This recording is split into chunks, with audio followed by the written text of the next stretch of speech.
नमस्कार, आपका बात 25 में स्वागत है। तो राम मंदिर के प्राण प्रतिष्ठा की तैयारियां चल रही हैं। निमंत्रण जा चुके हैं, लेकिन उन निमंत्रणों के कारण कुछ जो बड़े बड़े राजनीतिक पार्टियों के बड़े बड़े धुरंधर नेता हैं, वो किसी परेशानी में फंस गए हैं। अब वो वहाँ आएंगे या नहीं आएंगे, आएंगे तो क्यों आएंगे और नहीं आएंगे तो वो क्या सिद्ध करेंगे। इन परिस्थितियों की बातचीत करने के लिए हमारा सौभाग्य है कि हमारे साथ हैं आज श्री नीरज या रावत, जो कि दिल्ली के जवाहरलाल नेहरू विश्वविद्यालय में एक समय में बड़ी बढ़ चढ़ के छात्र नीति को प्रभावित किया था। छात्र नेता के रूप में बहुत ही महत्वपूर्ण काम किए थे और उसके बाद में मंडल आंदोलन के समय उन सब परिस्थितियों से विमुख होकर के वो विदेश चले गए और फिर वहाँ मैनेजमेंट की पढ़ाई की और सिंगापुर में, कोरिया में, ऑस्ट्रेलिया में शिक्षा लेके काम करके फिर देश में लौट आए हैं। और आजकल जो सामाजिक गतिविधियों में और एक तरह से एक रिस्पॉन्सिबल सिटीजन है, एक जिम्मेदार नागरिक के किस तरह से उसके बारे में क्या काम होना चाहिए, जो कि एक लंबे समय से एक विलंबित है, अभी तक आरंभ नहीं हुआ है भारत में। और इस परिप्रेक्ष्य में कि राम मंदिर की प्राण प्रतिष्ठा हो रही है और उसके अंदर कुछ लोग जाएंगे या नहीं जाएंगे, ये एक पॉलिटिकल और सोशल और टैक्टिकल इशू भी है। तो वो इन सब चीज़ों को समझने का प्रयास हम श्री नीरज से करेंगे। तो नीरज जी, आपका स्वागत है बात 25 में। बहुत बहुत धन्यवाद माधव जी। तो आप कैसे देख रहे हैं कि एक 500 साल से अधिक की जो एक कशमकश और एक तरह से देखिए कि प्रतीक्षा के बाद में अब अगले महीने अब बहुत ही कम दिन रह गए हैं कि मंदिर की प्राण प्रतिष्ठा होने वाली है और मंदिर की जो समिति है उसने बहुत सारे राजनीतिक नेताओं को, उनमें से बहुत सारे वो भी लोग हैं जो राम मंदिर के निर्माण का बहुत ही मुखर होके और बहुत ही मतलब गहराई से अपने मन से उसका विरोध करते रहे हैं।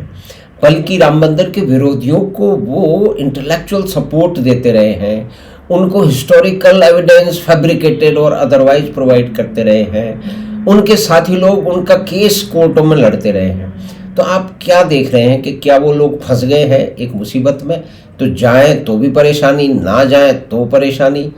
तो आप कैसे देखते हैं इस पूरी परिस्थिति को? हाँ माधव जी, ये बात 25 में जो आपने आज रखा है कार्यक्रम और जो विषय आपने आज चुना है, ये बड़ा ही एक भावनात्मक और एक नाजुक टॉपिक भी कहा जाता है देश की परिस्थितियों के हिसाब से जी। परंतु मेरा ऐसा मानना है कि देखिए, अगर राम को हम देखें तो राम मेरे ख्याल से भारत के कण कण में और हर जगह बसे हुए हैं, डिफरेंट रूप में। मैं जिस शहर में पैदा हुआ वहाँ तो जो पहला जो अभिवादन होता था वो होता ही यही था, राम राम।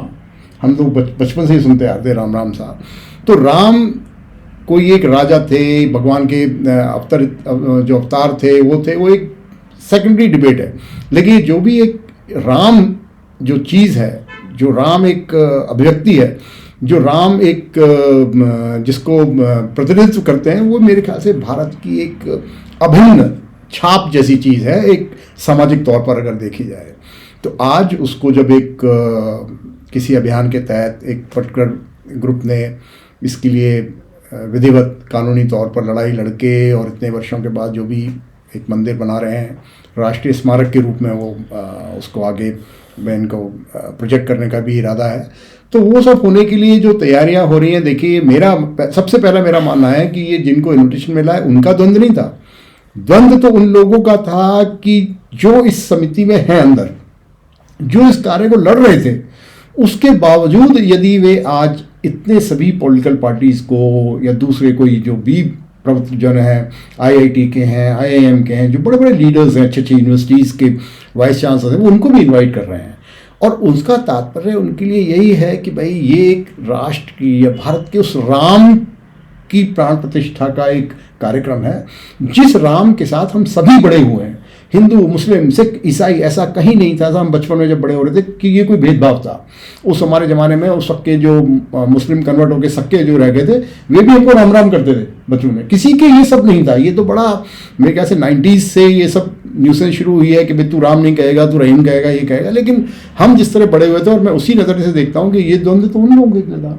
यदि वे लोग इतने बड़े दिल के हैं कि वे इस वक्त जिन्होंने अपोजिशन भी किया तो उनको भी अपना निमंत्रण भेज रहे हैं, ये राष्ट्र के हित में और सामाजिक हित में ये सबसे अच्छी बात है। और मेरे ख्याल से हर व्यक्ति को जिनको इन्विटेशन मिला है और जो ऐसे ओहदे पे बैठे हैं, जो किसी भी सामाजिक हिस्से को अपने आप को नेतृत्व प्रदान करने की क्षमता वाले रखते हैं, मेरे ख्याल से इसमें सबको निसंदेह बड़े खुशी के साथ जाना चाहिए। क्योंकि ये एक राम, जैसे मैंने कहा ना, वो सिर्फ किसी एक विशेष वर्ग के नहीं है। राम तो हमारी सांसों में थे शुरू से जी। नीरज जी, लेकिन आपके महत्वपूर्ण विश्वविद्यालय के जो पुराने आपके जो वरिष्ठ लोग थे, सीनियर थे, वामपंथी, आपका भी पहले एक लंबे समय तक उसमें वामपंथ में विचार रहा है और आपने उसमें काम भी किया है। बाद में आप विमुख हो गए उससे, वो एक अलग कहानी है, उसको बाद में कभी डिस्कस करेंगे। तो ये लोग कह रहे हैं कि ये जो राम मंदिर का मामला है, ये रिलीजियस, ये इमोशनल एक्सप्लॉयटेशन है मासेज का और लोगों का, और इसके लिए जो है ना वो असली समस्याओं से ध्यान भटकाया जा रहा है। और लोगों को इसीलिए सीताराम येचुरी ने, जो कि आपके सीनियर रहे हैं, उन्होंने बड़े मुखर तरीके से, मतलब वामपंथी लोग तो आप देखिए कि वो है ना जिन्होंने ये कह दिया था कि राम का अस्तित्व ही नहीं था। 1996 में एक एफिडेविट शायद सुप्रीम कोर्ट में दिया गया था, जब पूछा गया था किसी संदर्भ में, तो उन्होंने ये उन्हीं की विद्वता के आधार पर तो ये एफिडेविट दिया गया था सरकार द्वारा, भारत सरकार द्वारा। राम तो काल्पनिक है, उनका अस्तित्व ही नहीं था। आज उनका मंदिर खड़ा हो रहा है और उस मंदिर की रुकावट में सारे प्रयत्न करने में मुख्य रूप से सारे के सारे वामपंथी, आपके पुराने मित्र और साथी, वो तो उनके सामने कितनी बड़ी समस्या है।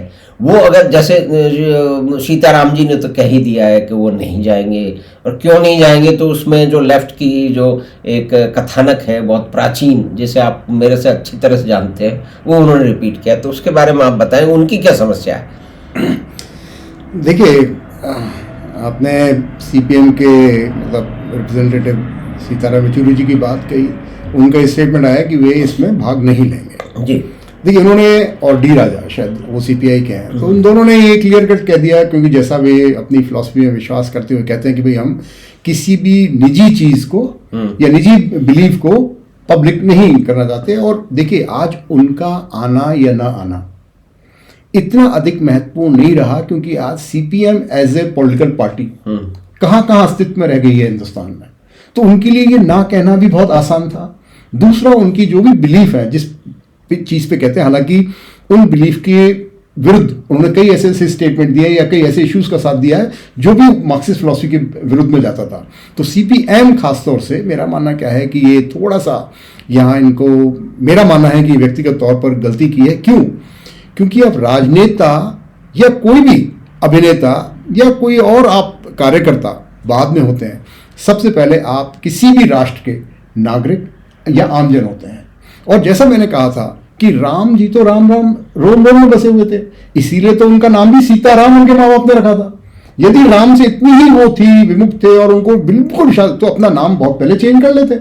लेकिन शायद ऐसा नहीं है, क्योंकि दिल में तो शायद वो भी जानते हैं कि नहीं भाई, ये तो एक सच्चाई है कि हम देखिए किसी भी अस्तित्व को, उसको आपने राम कहा, भगवान कहा, अल्लाह कहा, जीसस का, वो कोई एक स्पिरिट जब आप कहते हो उसको, उस स्पिरिट को आप मानते हो ना। तो और इसी तरह हम सब बड़े हुए हैं। तो जब वो आपका हिस्सा, इंटीग्रल पार्ट, आपके तो अपने नाम में भी सीताराम है, तो ये जो उन्होंने किया है ये टोटल उनकी पॉलिटिकल मतलब कि स्टैंडिंग के बेसिस पे लिया है। और शायद इस पर हमको उनका रिस्पेक्ट करना चाहिए, लेकिन उनको जाना चाहिए था। मैं तो उनकी जो, अगर उन्होंने कहा है एज ए नागरिक, मुझे कोई तकलीफ नहीं है इस बात से, भाई नहीं आइए आप, क्योंकि आपके आने या ना आने से बहुत ज़्यादा फर्क नहीं पड़ना है। लेकिन शायद उन्होंने ये इसलिए मना किया कि उनके जो वोटर हैं उन पर इस चीज़ का कोई असर नहीं पड़ने वाला, और ना तो उनके जाने से उनकी कोई वोटर्स बढ़ने वाले थे, या ना जाने से उनके कोई वोटर बढ़ने वाले हैं।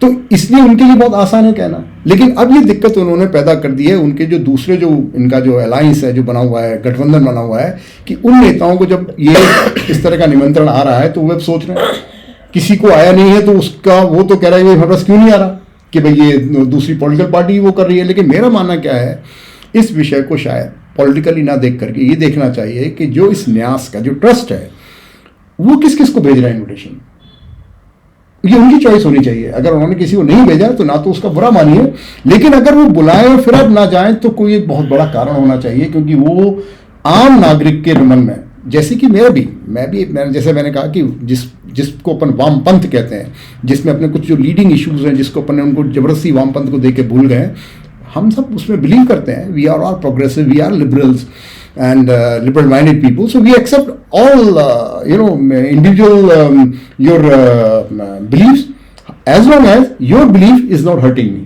is not overstepping on my beliefs. इसमें मैं एक चीज़ ये जोड़ना चाहता हूँ कि अक्सर इस जो जमावड़ा है या कि एक फॉर्मेशन है, लोगों का समूह है, इसको एक बहुत ही भ्रामक नाम दे दिया गया कि लेफ्ट और लिबरल। जहाँ तक मेरी अंडरस्टैंडिंग रही है कि ये लोग कभी लिबरल था ही नहीं, तो लेफ्ट एंड डॉगमेटिक जो है ना उनके लिए एक ज्यादा अप्रोप्रिएट है कि and it's very unfortunate, very unfortunate. हाँ, लेकिन इसमें एक ये और भी प्रश्न आता है जिसको आप मेरे ख्याल में संक्षेप में उसका उत्तर देंगे कि जिन लोगों का क्या कहते हैं डेमोक्रेसी में कोई वैसे तो मुस्कान नहीं है, कोई विश्वास नहीं है, जो रक्त रंजित जो है वो गृह युद्ध की और संघर्ष की बातें करते हैं, जो अल्लाह फला के डिक्टेटरशिप की बातें करते हैं और फिर वो दूसरे लोगों को डिक्टेटर बताते हैं, तो ये जो है कि डिलेमा है। यानी कि या तो आप रक्त रंजित क्रांति में विश्वास रख लें या आप जो है वो प्रजातंत्र में,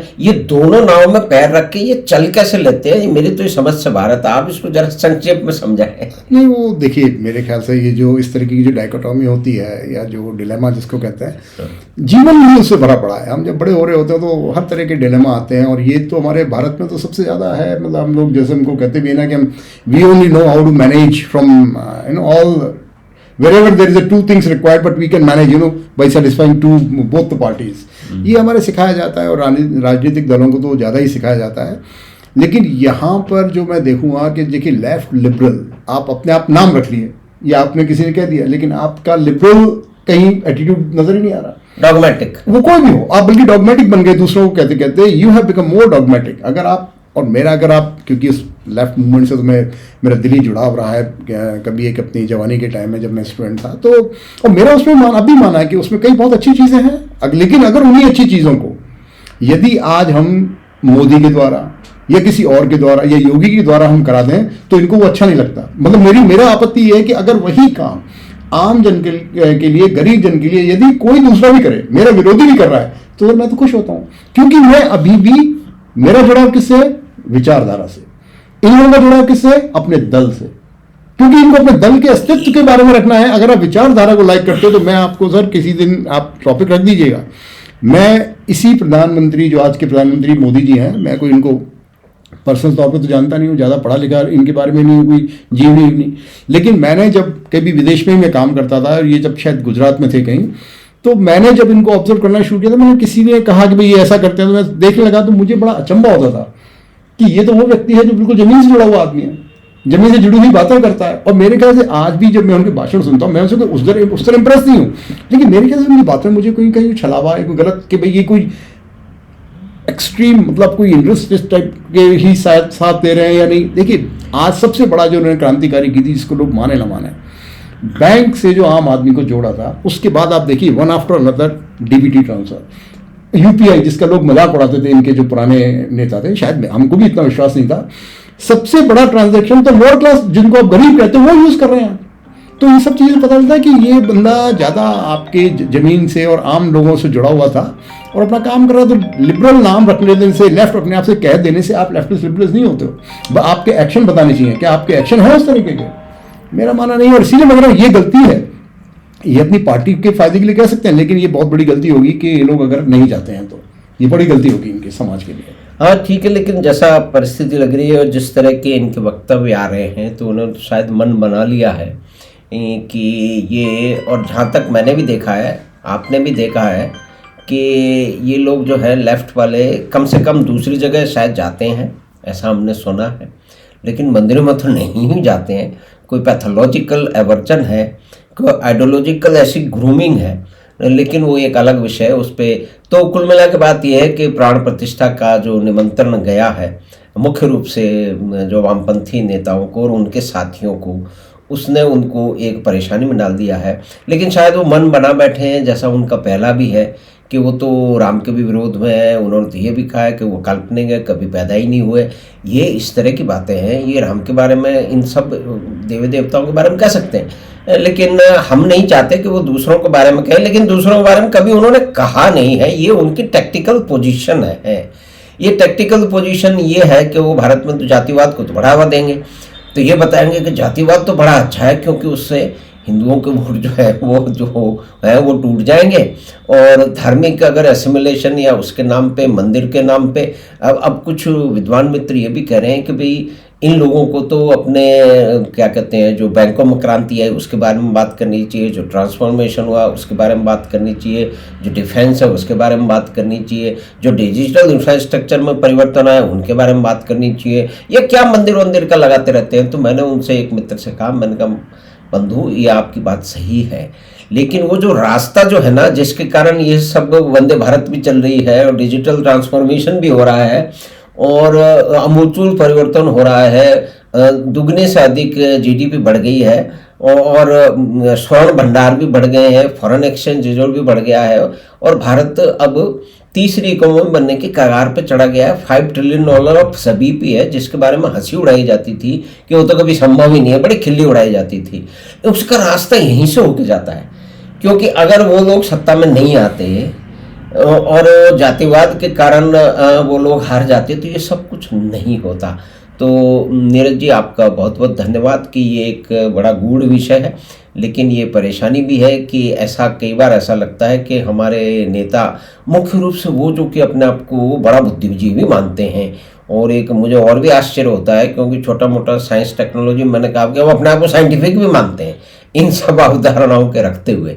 तो आपने इस बात को समझाने का प्रयास किया, तो आगे क्या होगा इस पे हम दोबारा आपको आमंत्रित करेंगे, इसमें और किसी दूसरे विषय में आपसे फिर बातचीत करने के लिए और उसको समझने समझाने के लिए। एक इसमें, क्योंकि थोड़ा सा आपने लास्ट में कहा, हाँ, सिर्फ जैसे कि अपना टॉपिक आपने रखा है, ये जो द्वंद्व है, ये जो डिलेमा है, ये सीपीआई सीपीएम ने तो क्लियर कर दिया, उनमें तो नहीं रहा। अब डिलेमा उनको देख के उनके अलायंस पार्टनर्स में हो गया है, क्योंकि उनमें से कुछ दल तो चाह रहे हैं कि हमारा इनवाइट आया और उनके पहुंचा नहीं है। तो कभी उनकी बीवी कह रही है इस बात को कि भाई हमारा आएगा तो हम जरूर जाएंगे, नहीं आएगा तो हम बाद में चले जाएंगे। और बिल्कुल अच्छी बात है कि भाई वो मंदिर है, वो तो हर व्यक्ति के लिए खुला हुआ है। जब वो कार्यक्रम खत्म हो जाए, जिसकी श्रद्धा है वो जाएगा। बहुत सारे लोग, यही मैं ऐड करना था कि द्वंद्व अब ये हो गया है आपकी कांग्रेस के लिए, आपके सपा के लिए, आपके जेडीयू के लिए, कि दूसरों के लिए, क्योंकि हमारे एक अलायंस पार्टनर तो ये कह दिया। तो आप देखिए क्या होता है। जी, तो आपका बहुत बहुत धन्यवाद नीरज रावत साहब। आपसे फिर इसी विषय में या किसी दूसरे महत्वपूर्ण विषय में आपसे उस विषय को और घटना को और व्यक्ति को समझने में आपके पास दोबारा आएंगे। तो धन्यवाद। हमने बातचीत की श्री नीरज रावत से, जो कि राम मंदिर की प्राण प्रतिष्ठा और उसका जो निमंत्रण गया है उसने कई जगह कई लोगों को परेशानी में डाल गया है। तो उसके बारे में आगे क्या होता है, हम तो ये मानते हैं कि अच्छा ही होगा। तो हमें आशा है कि ये बातचीत आपको पसंद आई होगी। तो आप चैनल बात 25 को सब्सक्राइब करें और लिंक अपने मित्रों और परिवार के साथ साझा करें। हम आपसे फिर मिलेंगे बात 25 पे एक नई बात के साथ। धन्यवाद, नमस्कार।